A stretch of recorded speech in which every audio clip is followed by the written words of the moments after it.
Maybe just to break the ice, I made a poll. It's a lot of people joining, but maybe I'll just launch it, see what, it's a very short one. So feel free to.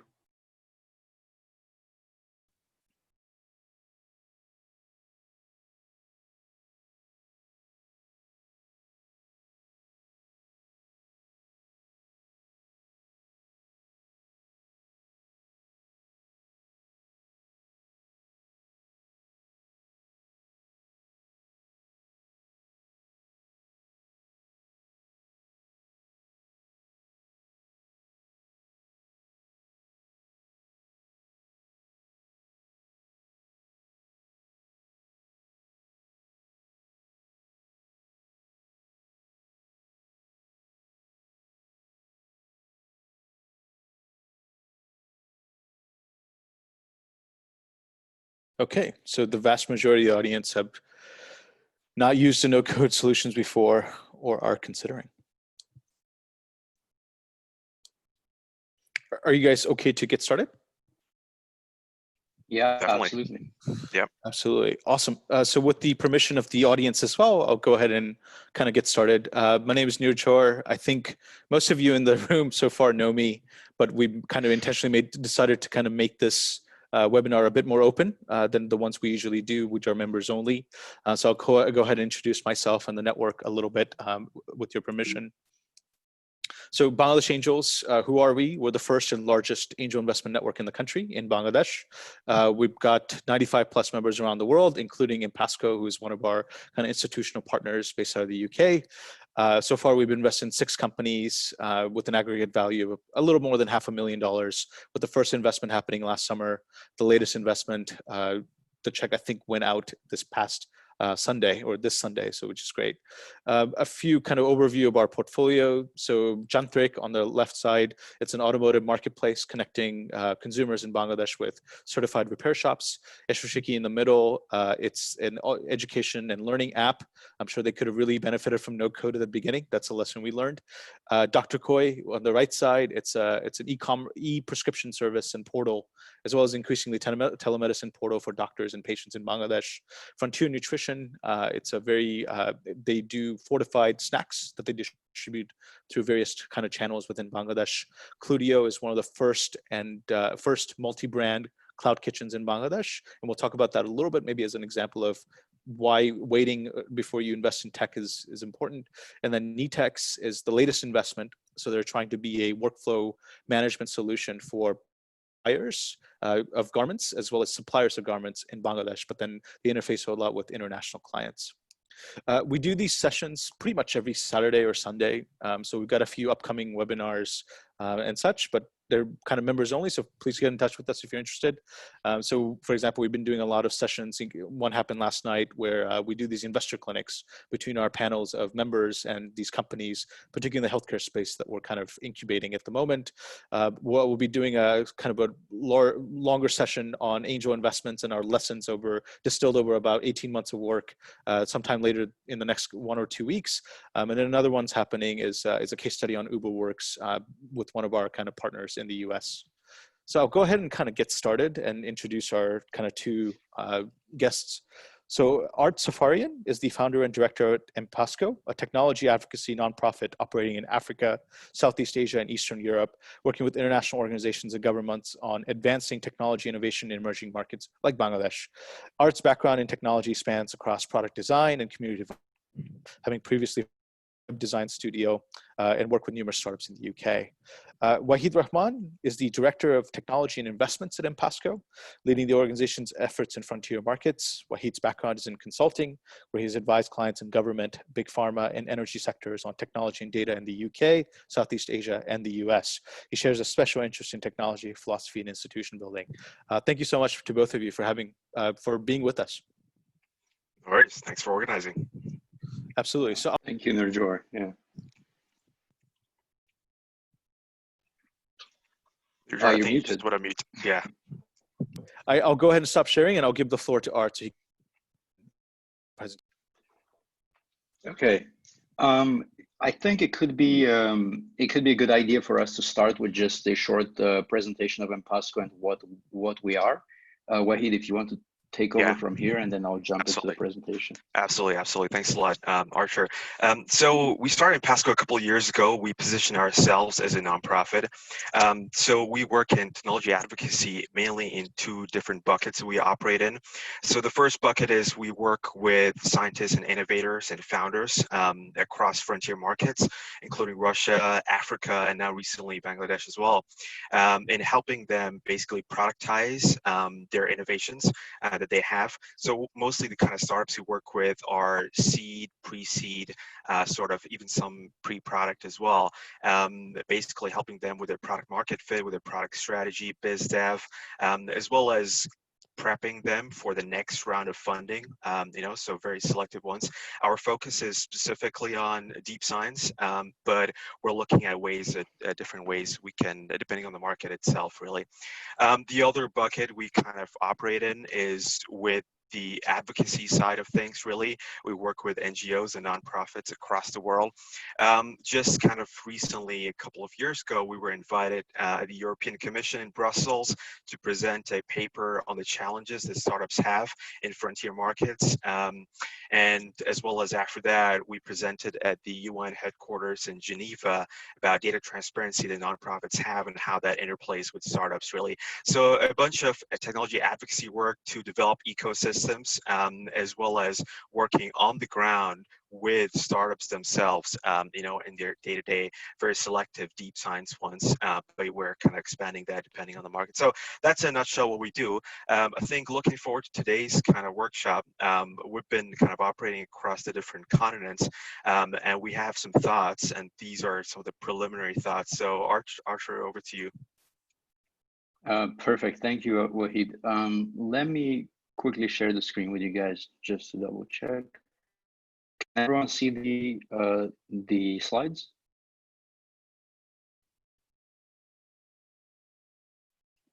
Nurjor, if you could just confirm that the slides are visible, just so I'm aware. Yes. Yeah, we can see them. Perfect. Okay, awesome. Okay, so thanks again for organizing this, Nurjor. Really our pleasure. And I know we've sort of worked together now for a little while, and it's really cool to see how fast you guys work and how quickly you guys operate. We've worked in many different places, and this is somewhat of a first. the pace at which you guys execute. In any case, let me get into the presentation. So why are we talking about no code today, right? Well, the premise is this. We've done a lot of work in emerging markets and frontier markets, and we see a few challenges that we sort of encounter wherever we go. And one of those is that a lot of the most brightest people, whether that's business-minded people, product-minded people, sometimes students, sometimes postgrads that we talk to, are very sort of wary of entering the tech field because they think, well, they don't have the prerequisite skills, and they always think, either they need to find a technical co-founder, which can be great, but can also be extremely challenging, or they think, well, they need to undergo various coding boot camps before they can get started. That's number one. Number two observation that we've made is that a lot of the most successful companies in these regions tend to not be technologically innovative companies per se. They tend to be companies that innovate on business models. And I'll get into that in a little more detail in a moment. So, so why no code, and how does no code help us solve these problems? Well, the premise of no code is that the technology should actually be a facilitator for you to bring your business and your ideas to life rather than be a barrier to entry. So that's what we're going to look at here. How does no code do that? Before we get into the no code section of this, let's actually take a macro perspective here and take a broader look. What technology has done over hundreds of years is it's democratized all the different industries, right? We start with written word, with the invention of printing press in 1440, where we had the democratization of mass production and distribution of written word. Then with typewriters and word processing software, today The same way we published our piece online, you can publish your piece online or whatever writing that you have in one click, right? This democratization then took place in, for example, video production, where only maybe 30 years ago, to create a short film or a clip, you'd need very complex hardware. And today, all you need is your phone and probably YouTube or TikTok or Instagram, whatever is one click away, right? So that trend has now moved on to software creation, software product creation. Like I said slightly earlier, the premise here is that technology is enabling the creation and is not positioning itself as a barrier any longer, right?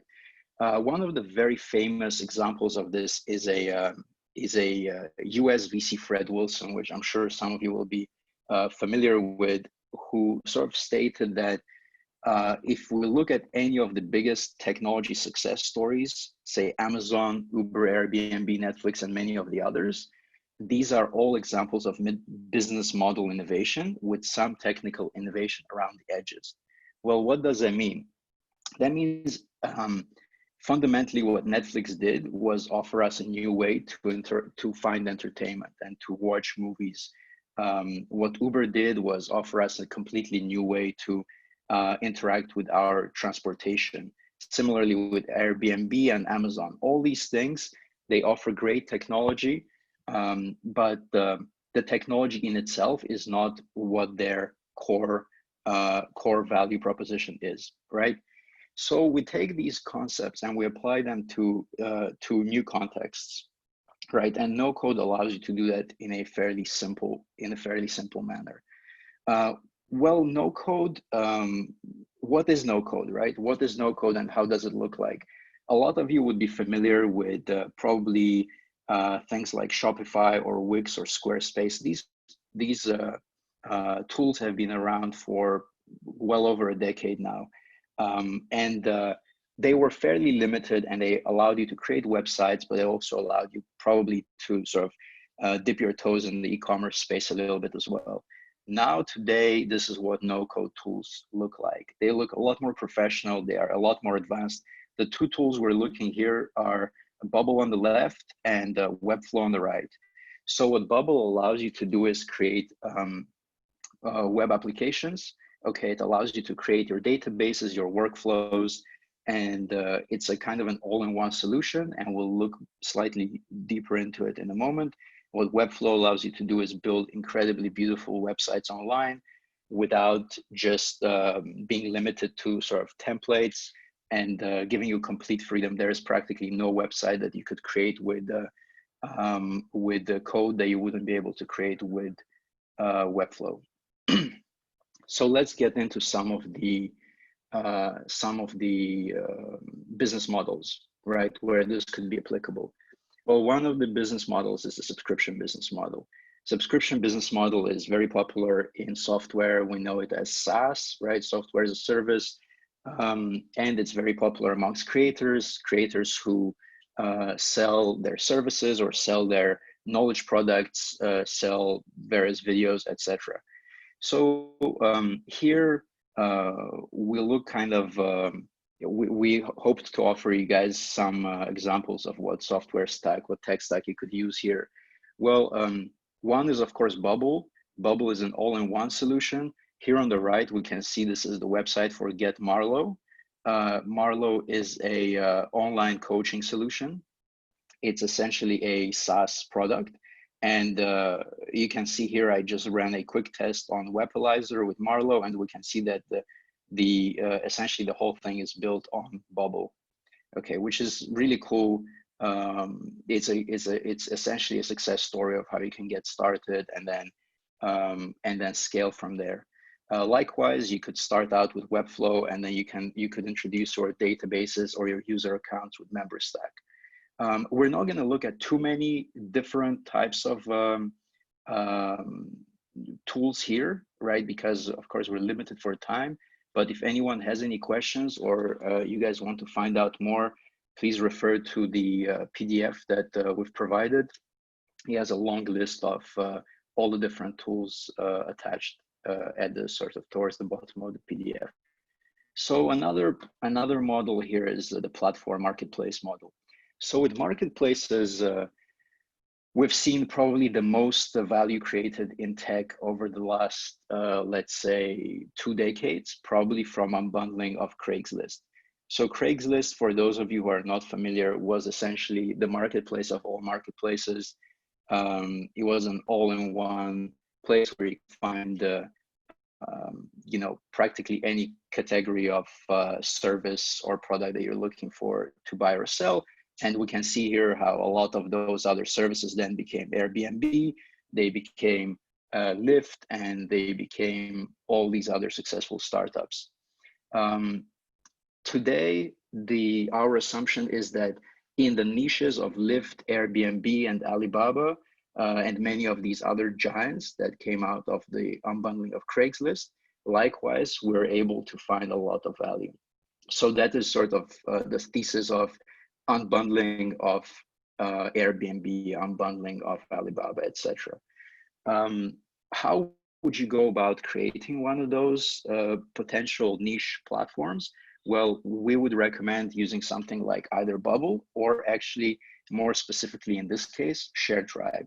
ShareTribe offers a fantastic solution for marketplace creation. You can get started very, very quickly. It's a very complete piece of software. Look into it, and also we'll together right now look into it a little bit as well, just to give you guys a little feel for it. Final one is the direct-to-consumer models. Well, with direct-to-consumer, what we have is a number of very prominent successes. And again, the interesting trend in direct-to-consumer is that all the innovation happens in the business model and not in the technology layer. If we're looking at things like Hims and Roman, Hims, by the way, I believe are doing their IPO via SPAC in the coming 2 or 3 weeks at $1.3 billion valuation, you know, and all Hims is on the tech layer is just an simple e-commerce website that is done extremely beautifully. It's a curated offering for a very niche product, right? So this is men's healthcare products. Likewise, we have success in eyewear with Warby Parker, grooming in Dollar Shave Club, and many others. With direct to consumer, we can see that it is essentially all about the experience that you're able to offer your customer. And of course, here you could get started with things like Shopify or Wix. But if you're trying to carve out a niche and create an incredibly beautiful experience for your customers, we'd recommend going with something like Webflow and really working on the design and then figuring out the backend layer which ties it all together. Here's a little case study. Okay, a fairly recent company that launched, which I believe has been in development for the last couple of years, is Italic.com. So what does Italic do? Italic essentially created partnerships directly with the manufacturing facilities that produce clothing for all the luxury brands. Okay, so the factory that produces clothing for Moncler, Louis Vuitton, Gucci, and others. And what that allows them to do is they are now selling the goods at the same quality standard as those companies, but at a tiny margin of the price, in a sort of non-branded way. What that allowed them to do is raise $30 million in funding, okay? And the entire thing, up until very recently, was built, designed, and run on top of Webflow in a no-code manner. So this is very interesting, where again, we're looking at something where this is a very successful business, is growing extremely fast, and innovation is not in the technology layer. Okay, innovation is happening in the business model. So how does all of this apply to the Bangladesh context? So having conversations with Nirjor led us to believe that some of the most technology startup ideas in Bangladesh are around these 3 or 4 core themes, mostly to do with things like delivery, whether that's food delivery or other, ed tech, e-commerce. Well, these are actually the most prime examples of things that can be built on utilizing no code, right? And this is just a simple article snippet from the Bubble website that just gives you a precise kind of run through of how to build a meal delivery platform without having to use code. So what, having a kind of bringing it all together, what does this actually mean? What this means is no code will not bring you to a point where you never have to hire technical people. And that's a good thing, right? Because if you're growing fast, if you can get your traction, if you're growing fast, that's fantastic. Go ahead and hire a tech team. No code does have significant limitations, meaning if you start out and you grow super fast, you reach multiple thousand of users, at this point, you're gonna hit a scale ceiling and you're gonna have to start building out your solution utilizing code and creating your own databases and you know, the entire solution. But what no code does allow you to do is quickly test and iterate on your ideas, carve out your market, understand what your users want, find early traction. We're talking you can get your early few thousand users. And what it allows you to do is really to raise funding from a position of strength. What that means is, you know, our experience in emerging and frontier markets shows very clearly that, and this is again, was one of the core themes of our presentations at the UN, was that unfortunately, one of the biggest pain points is the lack of access to capital. And so because there's a lack of access to capital, the capital has to be very smart and has to be deployed in a manner where the risk is minimized, right? To offer minimized risk to your investor, you're in a much stronger position to approach them with several thousand users than with just an idea.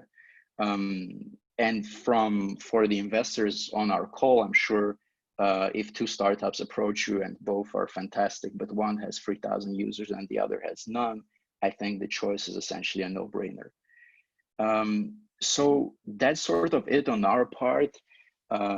A lot more detail is in the PDF document that we've shared.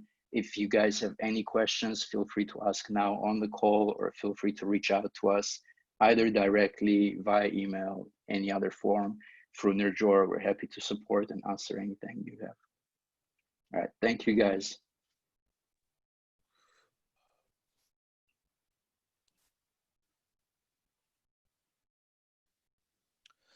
I see someone with their hand raised, and maybe we'll just kind of allow them to talk.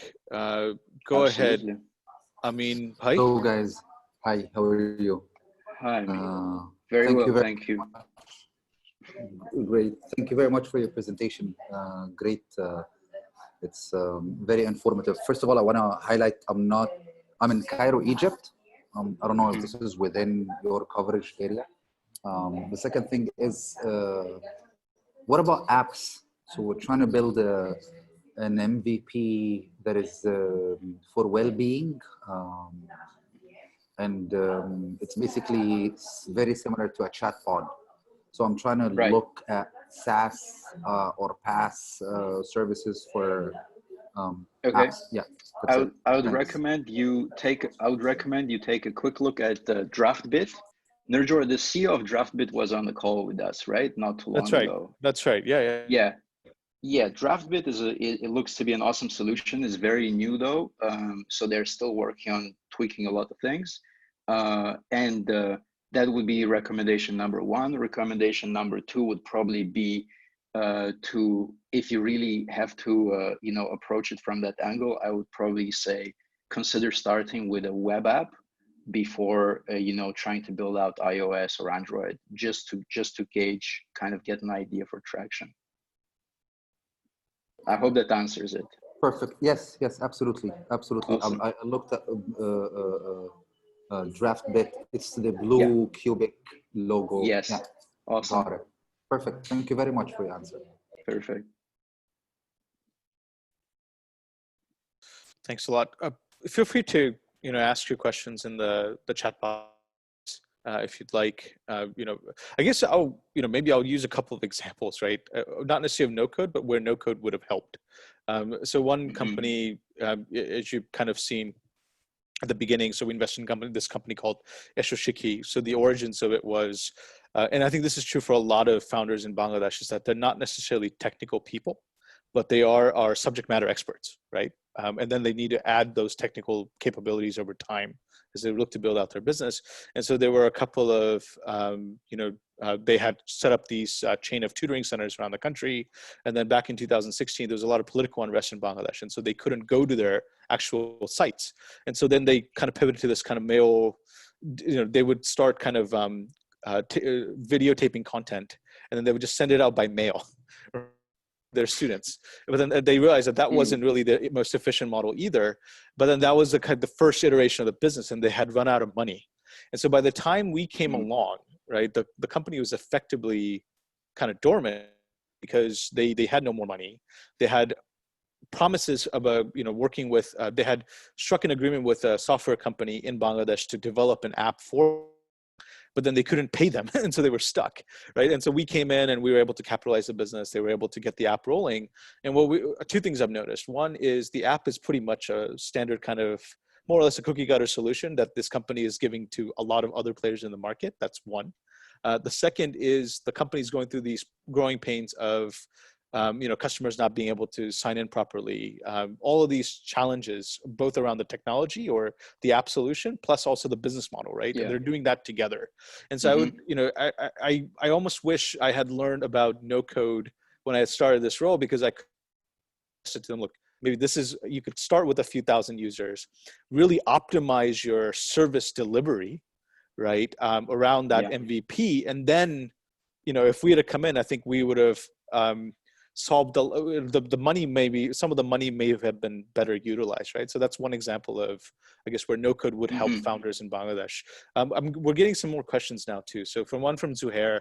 Hello, Artur. Could you speak about the ownership of the solution and data? Do startups own what they build, or does it belong to the platform? Absolutely. Great question, by the way. So depends on which solution you use. Currently, not everyone has the same offering. So if you look at something like Bubble, Bubble doesn't offer you the code. You won't be able to export the code, but you own the data. So if you look at something like Webflow, you can export the entire code, run it on your own hosting, which is essentially what Italic, by the way, did, right? If you look at something like ShareTribe, you start out with a base package and you build it out, and then they offer an advanced package where you can actually edit the code and practically build out the marketplace in any which way you like. Actually, Nurjor, if it's okay, I'll do a quick screen share and try to go ahead. I'll show you guys what it looks like. Yeah. So let's see. Okay. So this is that's ShareTribe here, right? Okay. So building marketplaces. With ShareTribe, so they even give you examples. If you're trying to create a website like Airbnb, eBay, or Fiverr, this is where you can start. Great. And then what they tell you is, if you're really growing fast and you want to make any adjustments, or you want to have a powerful API, then you can utilize their ShareTribe Flux offering, which basically gives you access to the code and allows you to do anything you like to the marketplace. Okay, so that's a really exciting, interesting way to go about it, in my opinion. Here's Bubble. Bubble tells us a little bit about what they're offering and how to build the web apps. Again, they're showing us the data and the workflows and how that's basically you create the application in a very visual way, in a fairly seamless way, and then they give you some examples of what applications can be built as well. So if anyone is curious, go ahead, check these things out. Another fantastic tool is MakerPad, makerpad.co. MakerPad basically offers you a whole host of tutorials, okay, where they show you how to build all the different things that you'd like to build. So if we go MakerPad tutorials, you know, they have a full marketplace here as well. And here we go. Workshops, boot camps, selling digital with Gumroad, developing a custom CRM tool, automating things with Zapier. So a ton that can be done. So I recommend you guys check out these tools if anyone is really curious to, you know, dig deeper and actually use the no code solutions. Another question: could no code hinder growth if the underlying systems cannot cope with the volumes? Yes. So great question again. No code for sure could hinder growth, but here's the thing, right? The onus of responsibility is essentially on you as the founder. If you start out with a no-code solution, you should be aware that eventually, if your project is growing very fast, at some point you're gonna have to switch to building out the entire infrastructure yourself. But what this means is you have to be very considerate with that switch moment. You know, if we're saying, do you start from, if you could use a no-code solution, should you not use it because it could hinder your growth? I think that's not the right approach here. You should still try using it. Once you hit 2,000-3,000 users and it starts hindering your growth, consider switching. By the time you reach 4,000 or 5,000, when you're really hitting a wall with the no-code tool, as a founder, you should be already in a position where you have the infrastructure built out. That's sort of how we look at it. You know, it's a tool to get started, to get you from 0 to 1, but not to get you from 0 to 100. Another one, what is the effect on the startup's costs using a no-code solution versus learning to code yourself versus hiring or outsourcing to a technical person? Oh, okay. Well, hiring or outsourcing to a technical person, we could be talking tens of thousands.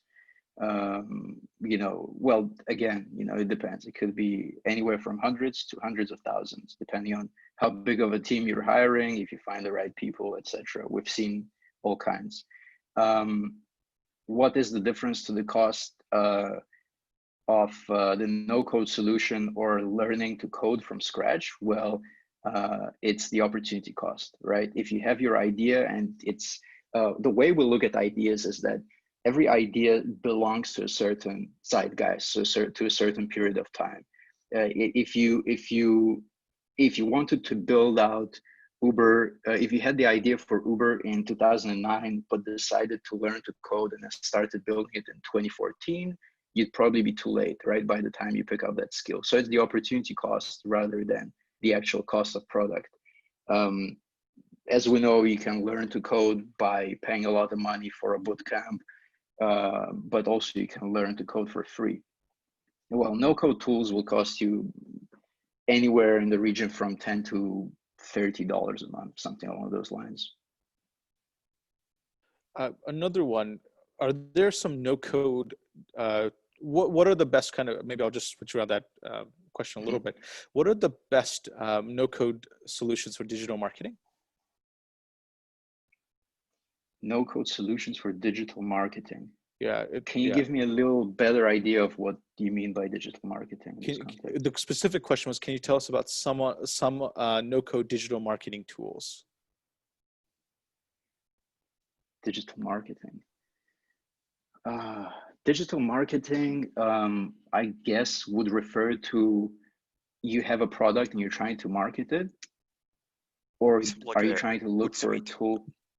Something like a Hootsuite, okay, or even GA, which is quite free as well. Yeah, so that's what I'm wondering. Do you mean a tool that will allow you to build something like Hootsuite, or do you mean Hootsuite itself? Because I mean that I don't really think that is no code, but it's a convenient tool to use for sure. Yeah, I'm not super clear on the question. Yeah, maybe you could talk a little bit about Hootsuite, and then. Yeah, Wahid, do you want to jump in and Sure. talk about the marketing softwares a little bit? Absolutely, absolutely. So there are a couple of options, right? So Hootsuite is pretty cool because it's a platform itself that where you can put in posts and measure the marketing metrics you're having across different channels and platforms. You can do a bunch of very cool sentiment analysis as well. So if you're, for example, you're interested in startups, you can just put the hashtag startup on the feed itself and monitor the different kind of sentiments of that specific keyword hitting on Twitter. You can do that across different platforms as well.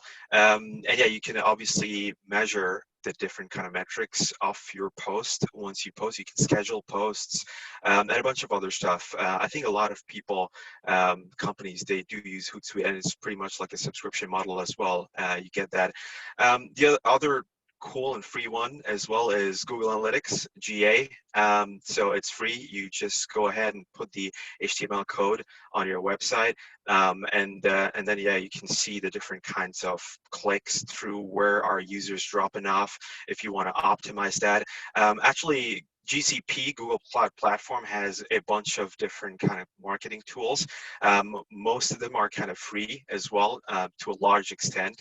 Yeah, I would definitely recommend kind of looking into that.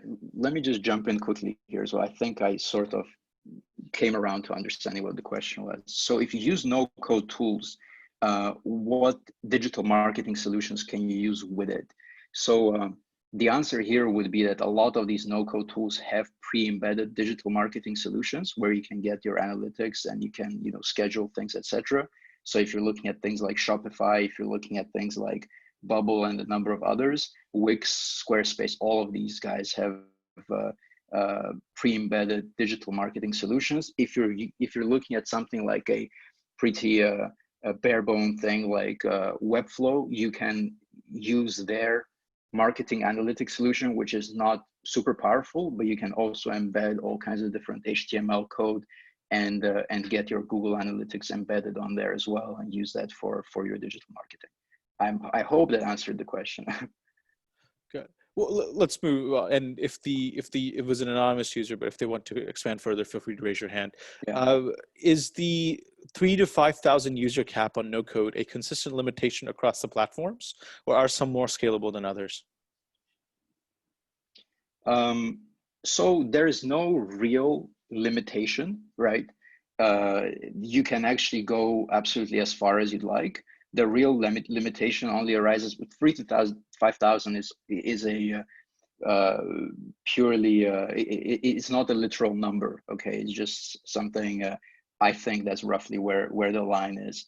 But you can go as far as you like with these tools. The only thing is that the way the databases are designed, and some of you who are more familiar with code than others will know that the way these databases are designed, simply interacting and managing your users just becomes really cumbersome once you go past several thousand users. Okay, because the databases are just not robust enough for that. But there's no real limitation. It's not like you're going to reach 3,000 users and you're going to get a notification that you've reached the limit. No.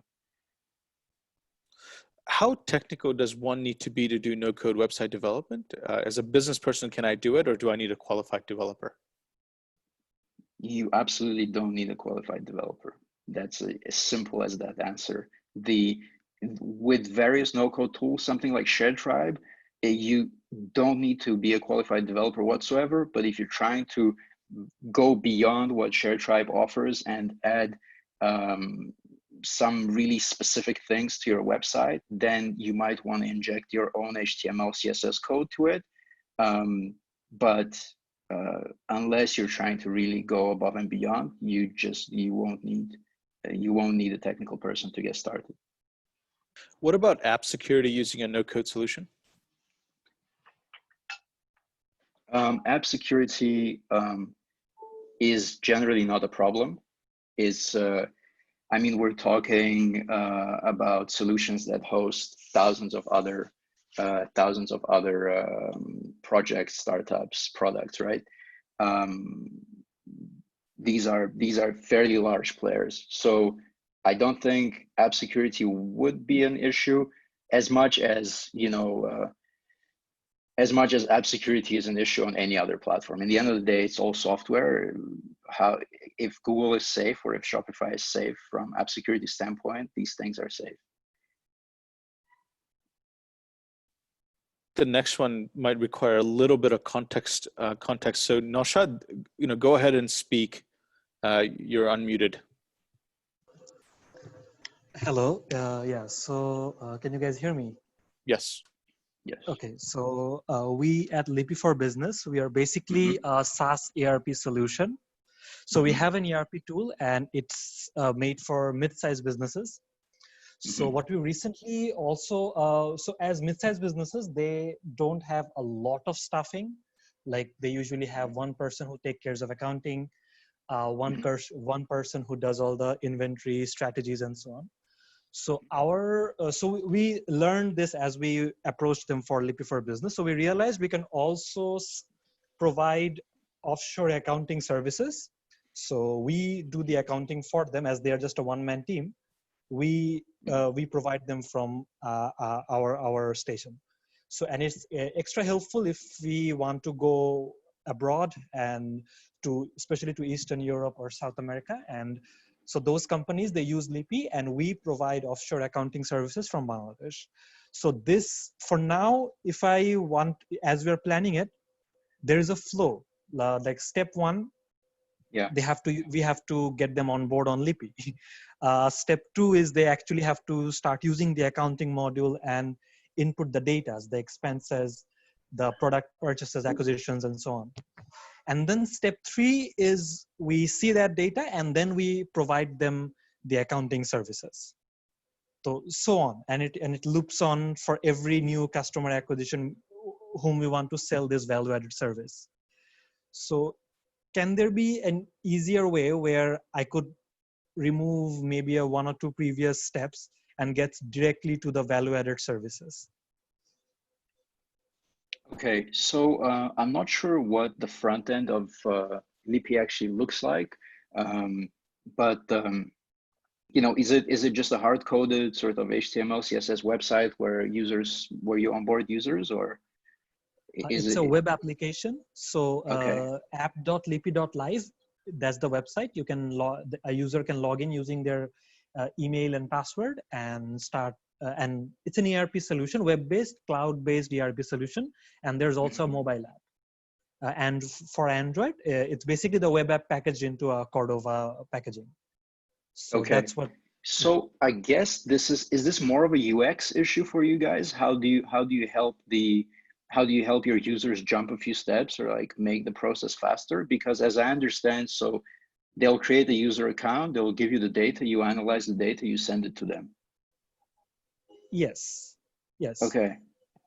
I mean, so I guess you could use automation tools, right? If you want to make that process faster, like Zapier and something along those lines, where I suppose you wouldn't have to send the data back to them manually or whatnot, but I guess you guys are not doing that manually anyway. So I'm kind of struggling to grasp the where no code would fit here, unless you were to restructure the whole thing from scratch and just try to rebuild it. For now it's like they have to use Lippy first. We have to get them on board, and all the problems there, all the walls there are to get somebody on board into a cloud application. So all that, the customer acquisition cost and so on. So they get on board, they start using the application for a week or two, or best case a month or two. And then when we have the data, only then we can provide them the service. And they have to fill up forms. Like in the application, when they're inside Lippy, they have to enter an expense, enter a new product sales, log in a new product, sell it. Okay. Yeah. So I think you for sure could use something along the lines of Zapier, like I previously mentioned, to automate that process for them, so they don't have to actually input any of that data manually. Okay, come to your platform and input all that data manually, but actually just embed the Zapier API on their end and you guys on your end, and basically wherever that data lays Okay. on their side, okay, it'll just get Yeah. directly transferred to you. So I imagine that Okay. that would be like that would make things a lot simpler for the user. And that would, Because I guess, is that your biggest UX kind of issue? Is that the challenge? That the that's one user has to challenge. come in and input all the data? Yes, because what happens, like especially if your product category product catalog is very large, what happens Yeah. is you have to go through quite a few, like you have to enter your products, all your products, then you have to move them into different inventories, then start selling them, and only then we can see the product acquisition and the sales data. After that, they have to also input the expense and so on. So all that happens. So there is these hops, which usually in terms of onboarding, there is already an issue because they have to input all their product catalogs manually. And after that, there's the issue where they have where we have to get the data, analyze the data, and get back to them like, okay, here's what it is. I think this could be an interesting one for us to take actually to discuss off the call. I'd like to help you, but I think I really need to build out a bit more context and understand the solution better. Yeah, but definitely drop us an email or yeah. Yeah, definitely. Sure, man. Thank you. Awesome. Thank you so much. Absolutely. Thank you. Okay. Excellent. Another one. Do no code? I think there's, we know the answer, but do these no code solutions provide payment gateways that could be used in Bangladesh for the average Bangladeshi person who may not be able to easily kind of transact overseas? I believe so. I mean, that's a good question, to be honest. Nurjor, what you might know better. Does something like Stripe work in Bangladesh? No, as far as I know, it doesn't. Okay, that's that's a challenge. That's actually a key problem for adoption, isn't it? Because right. So I would think that if you're using something along the lines of Shopify, Wix, Squarespace, Webflow, all these different things, most likely you shouldn't encounter any challenges. If you're trying to use something like a no-code tool that would give you the opportunity to, well, not give you the opportunity, but actually require you to create your own payments gateways, then you might have a challenge there. But there's no doubt that the big ones will be able to facilitate this. Yeah, something we should for sure look into. Yeah, absolutely. Yeah, I'll pull more people. Nasir, go ahead. Hi, can you hear me? Yeah. Okay. How are you, everyone? So basically, I'm Nasir Chaudhry, one of the founders of our upcoming startup Reshop. And I had a question related to the tech side of things that we're planning out. So you talked about the no-code solutions for implementing certain technological aspects to the company. But as far as I've heard, that many of the VCs actually look into the code that is incorporated in your technology. Now, if I use certain applications that are ready-made for me or that are available on the internet, would this somehow devalue my valuation for the VCs or investors as they look deep into this? That was my question. Sure. So on my side, the answer would be absolutely not. Nirjor might be able to provide his take as well on this as well. Look, I think ultimately it simply comes down to what is your product, right? What are you offering? What is your traction? If you open up a no-code solution and pull out the code, you're gonna say the exact same thing.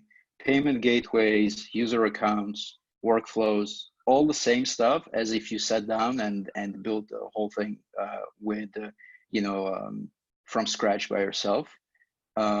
So even if they did look into it, normally you wouldn't have any issues because you could probably pull out the code, unless it's something like Bubble where they keep the code but they give you access to the data. At the early stages, I don't think this matters. And also it depends on the type of solution you're building. So the very important distinction I made sure to make early on was, are you building a technology-enabled business Are you innovating in the business model, or are you building a tech solution? If you're building something like AI or blockchain solution, I mean, you'd have a tough time justifying how no code is applicable. But if you're building something that facilitates interaction in a very niche sort of marketplace of people that has never been done before, I don't see why it even matters whether that's code or no code.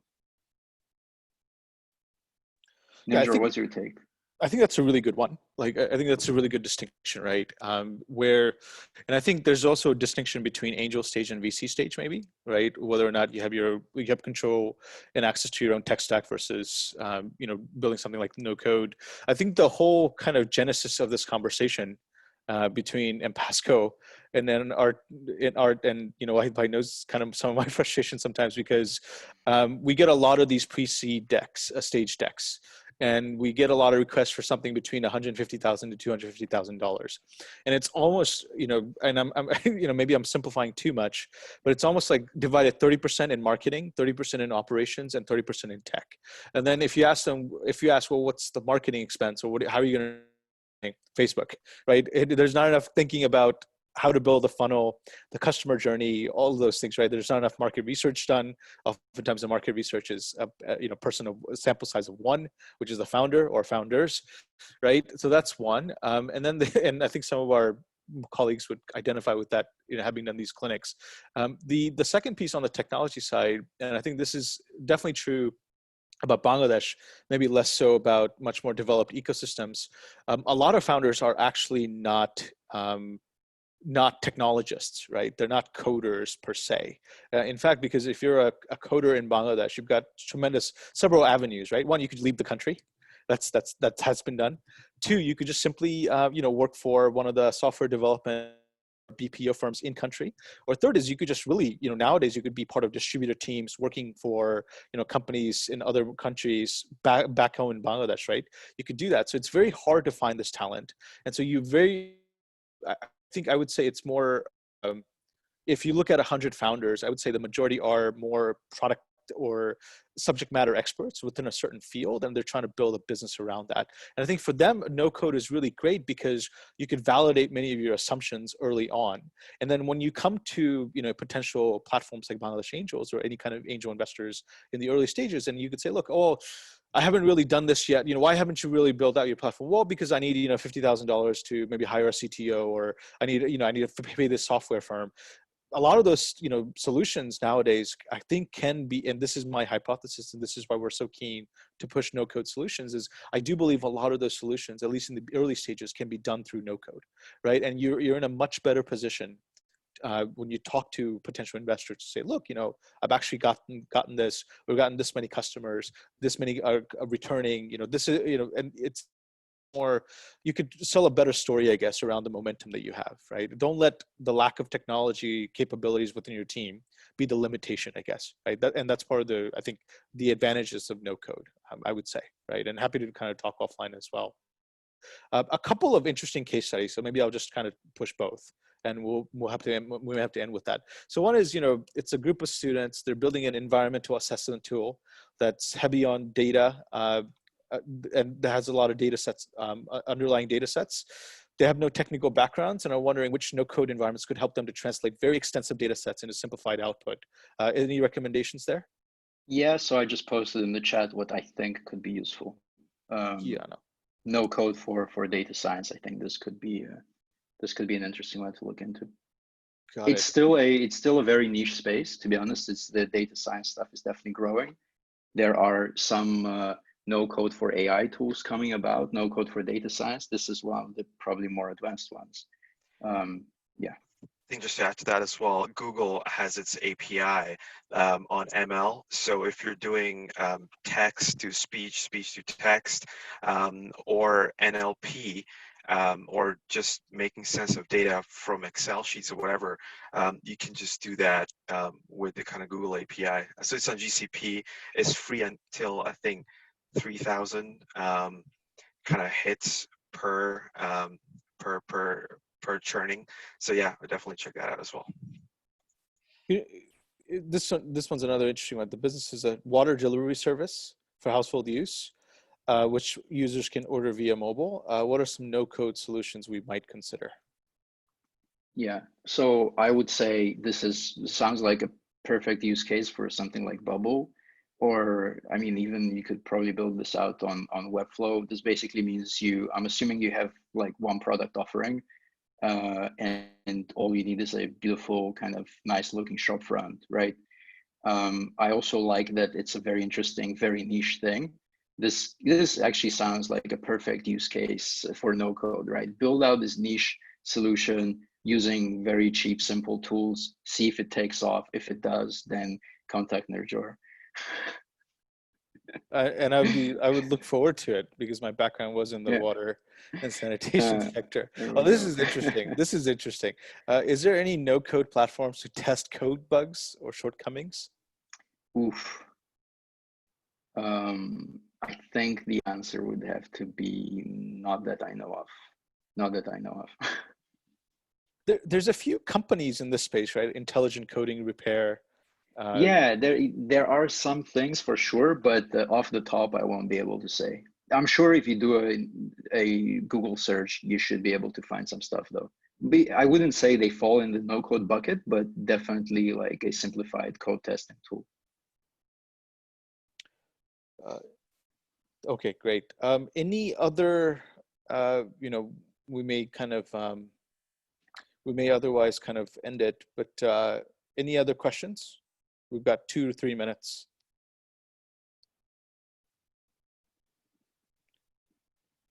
No problem. Yeah, great. So I guess the next steps, one is, we'll come up with some features that we'll try to push through in the ecosystem, and we'll kind of continue the conversation. That's one.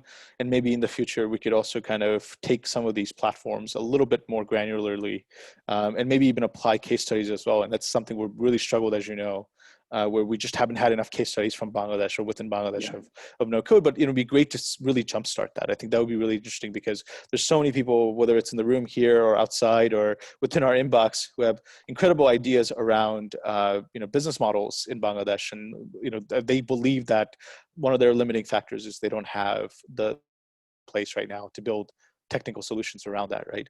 So I think that would be another one for sure. But keep a lookout, I guess, for more partnerships between Empasco and Bangladesh Angels. Art and also Wahid Bhai, I'll let you guys have the last word. Go ahead. On my part, look, I just say I think Bangladesh and some of the other emerging frontier markets where we work are just so prime for these sort of solutions, right? I mean, this is exactly where no code belongs. You have a ton of very niche problems, which you don't necessarily, I mean, there are problems which you'll have in Bangladesh, which you don't even have in neighboring countries, let alone in the UK or US. If you just focus on the problem and you try to understand what is the business model currently used, if there even is any, what is the alternative business model that could be used, and try to innovate on that business model, find a solution that you think could be useful, and then try to build out a very basic, simple, clean product that would tackle that problem. No code should help you hugely in doing that. If you find that traction, you know who to contact. So there we go. On our part, I'd say thank you, Nerjor Bai, for organizing this really awesome session, and looking forward to having many more. Thank you to everyone who attended, and thank you for the great questions. Yeah, thanks a lot. I think it was a great session, especially the questions coming in. I think if we do like a further session, there's like almost like a part 2 and get a couple of case studies, I think that's going to be really useful. But again, from our part in Pasco, so we're just kind of looking at the Bangladesh market right now, so we've worked in a bunch of other countries. So really, with our international partner of investors in Europe, we're trying to build a case for investment in Bangladesh as well, So we are kind of talking to some really great founders across the country, and really trying to understand how we can help them better, really. So yeah, like if you guys want to get in touch, just drop us a note on LinkedIn or Twitter or anything else. More than happy to jump on a call and just kind of hear your thoughts of what you guys are working on. And it's some really fascinating stuff going on. And yeah, glad to be kind of connected. And thanks on Nujor for organizing this. This was a really useful session indeed. Thanks. No problem. Anytime. And I think that's a call out for, those in the audience. We're actively looking for a case study that we could use as a, then, maybe from BAN side, we could try to get you funded. Maybe from Empasco side, we could get you, potential access to capital and partners in Europe and beyond. So reach out. I'll leave my LinkedIn as well, and also the LinkedIn of the panelists today. But please reach out. We're actively looking for more companies to really adopt this and hopefully be the examples for others in the market. So awesome. But otherwise, this will be one of the first webinars we've done that's stayed within time. So I think, I'll cherish that very much. And I'll give, much needed time back, weekend time to our panelists and obviously to you as well as the audience. But thank you guys so much for being here today, and look out for future ones and future webinars from BD Angels and Empasco on our various channels. Thank you guys so much. Thanks, everyone. Catch you later. Thank you. Bye.